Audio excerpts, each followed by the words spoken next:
So ayun po mga kababayan, magandang umaga, magandang gabi, magandang hapon, magandang tanghali, kung saan man po kayo ngayon. Mga kababayan, meron po tayong panibagong reaksyon at meron tayong panibagong vlog patungkol po dito sa update no di umano ni dating Pangulong Duterte na kung saan ibang balita po ito para sa akin good news, para sa mga DDS bad news po ito. Bakit? Ayon kasi sa anak ni Digong, no, sa post nito ni Harry Roque sa kanyang social media account, ayon sa sinasabi ni Pulong Duterte na anak ni Digong, no, na si Congressman Pulong Duterte ay nagbigay siya ng update kay patungkol sa sitwasyon ni Digong. At ayon nga dito kay Pulong, ano daw, tawag dito, payat daw. Oo, payat daw si Digong, mga kababayan. So, ayan po mga kababayan sa ating screen. Nakita nyo po, nandyan po mismo yung upload. Ayan po mismo, mga kababayan, sa gilid ng ating screen na kung saan upload po yan ni Harry Roque sa kanyang social media account o sabihin natin sa kanyang YouTube channel na nagbigay nga ng update itong si Pulong patungkol sa kanyang ama na si Digong. Oh, so ito mga kababayan, antayin lang po natin na. So wait lang, na-ads lang mga kababayan. So ito po mga kababayan. Lalakihan ko lang po para makita nyo po talaga yung naturang update. So anuhin ko lang yung mic para mapanood nyo po. Ayan, so pindutin ko po kung ano ang sasabihin. Hapon, welcome back sa The Hague together with your family. Kung kamusta mo karon? Okay ra, wa pa'y tulog. Kay kadlaw namin ni abot. Kung pangutana sa taong bayan kung kamusta po si Tatay Digong? Karon pagsulod namo, wala pa say pamahaw, paniudtog. Sabi diyan mga kababayan, sabi ni Pulong diyan sa interview na post ni Harry Roque ay kumusta daw si Digong. So sabi ni Pulong, mao pa daw pag-abot nila, so bago pa lang silang dumating, wala pa daw kain si Digong, wala pang agahan, wala ding paniudto, wala ding tanghalian. So continue natin. Wala daw siya gibaling-baling sa sulod. Natulog na po daw siya. Namayat, payat siya karon. Narinig nyo mga kababayan, hindi daw siya inaano-ano sa loob si Digong. So natulog na lang daw si Digong. So ang sabi ni Pulong, namayat daw. So sabi ni Pulong, mga kababayan, sabi ni Pulong na pumayat daw itong si Digong, no? So sabi nga niya dito, wala pa daw agahan, wala pa daw tanghalian. So yun nga po, mga kababayan, para sa akin good news ito. Bakit? Naranasan po ni Digong ang pagbayaran yung mga nagawa niyang kamalian. So, natural naman talaga yan sa kulungan. Hindi naman talaga ura-urada, hindi katulad sa nasa laya siya, meron siyang katulong, meron siyang tagaluto, meron siyang taga-linis sa bahay. Yan, nandyan yung asawa niya, nandyan anak niya, mga apo niya na maasikaso siya. Diyan kasi sa kulungan ay walang ganun. 'Di ba? So, narinig po, sabi ni Pulong, namayat. Kung payat daw siya nung unang punta ni Pulong, mas lalong payat daw ngayon. Nako, baka kamukha na ni Palito ito si Digong.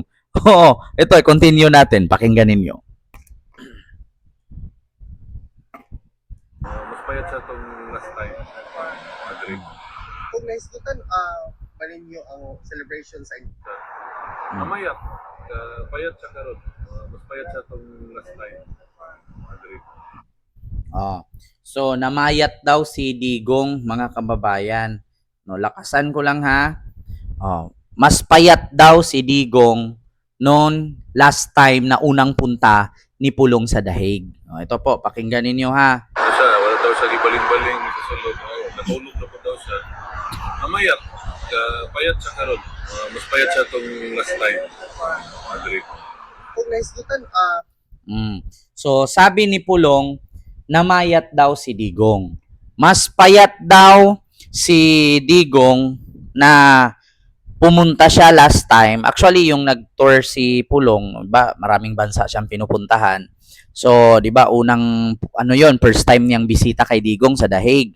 So, payat daw si Digong noon, pero mas payat daw ngayon. Oh, ayan na nga mga kababayan. Nako, ano bang mangyayari kung payat? Oh, 'di ba? Si Digong diabetic. Alam ko diabetic siya eh. Tapos may cancer pa. Correct me if I'm wrong ha, kasi sabi ni Bato yan nung dadalhin nila sa Cardinal sa San Juan, hospital sa Cardinal sa San Juan, na ipa-check up nga daw si Digong nung time na inaresto siya. Oh, ang problema, nung pumunta daw si Pulong doon, first time, payat na daw si Digong noon. Oh, ngayon, mas payat daw. Dinuble ang payat ni Digong. So ito po mga kababayan, mismo po ang anak ni Digong na si Paulo Duterte or Pulong Duterte, in-update yung situation ni Digong sa loob ng ICC Facility Center or kulungan na payat daw nung unang punta, mas doble daw ang pinayat ngayon. Nako mga kababayan, sabi ko nga sa inyo, malayo lang malayo lang ngayon, siguro hindi abot taon mamamatay si Digong. Maniwala kayo sa akin. Sa bagay, kung pagdating lang naman sa gamutan, advance ang gamutan dun sa Europe, no, sa Netherlands. Advance ang gamutan nila diyan kasi high-tech nga naman sila. Pero aanhin mo yung advance ang gamutan kung katawan mo na talaga ang susuko at manghihina. Oh, so lagi lang daw natutulog, hindi pa daw nag-agahan, hindi pa daw nagtanghalian. Eh kung street niyang gawin 'yan, patay, 'di ba? So, mga kababayan, alam nyo naman po. At ito, mga kababayan, hindi po ito fake news ha. Shinare po yan mismo ni Harry Roque. Ayan, nasa gilid ng ating screen. No? Yan po mismo, nagsalita po ang anak ni Digong na si Paulo Duterte na kung saan in-update nga niya na sabi niya kung payat daw noon, nung unang punta niya, mas payat daw ngayon. Doble daw ang pinayat, mga kababayan. Ayusin ko lang po yung ating, ayan. Mas doble daw ang pinayat ni Digong. According yan kay Paulo Duterte ha. Oh, so hindi ko nahabaan at ayon nga dito sa balita kukontinue ko na lang. Hindi ko na i-view baka makapiright pa ako. According nga dito sa nag-interview, ano daw ang advice ni Digong para sa araw ng kagitingan araw ng kalayaan or June 12, Independence Day. Sabi niya, ingatan daw ang Pilipinas at sabi daw ni Digong, mga politician daw dumadaan lang. Minsan mananalo, minsan matalo, basta gampanan daw ang trabaho. Alam niyo, sa totoo lang, Pulong, hindi mo ba na-gets yung sinabi ng tatay mo? 'Di ba? Ang politician, dumadaan lang yan. Hindi naman yan magtagal dyan habang buhay. O, kung nandyan ka sa posisyon, pahalagahan mo yung posisyon. Gampanan mo kung ano yung tungkulin mo bilang politician sa iyong mga constituent para manatili ka. 'Di ba?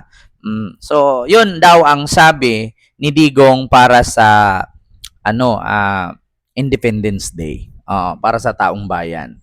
So, ngayon mga kababayan, yun lang po yung ating update na kalagayan ni Digong sa ICC, doble ang pinayat.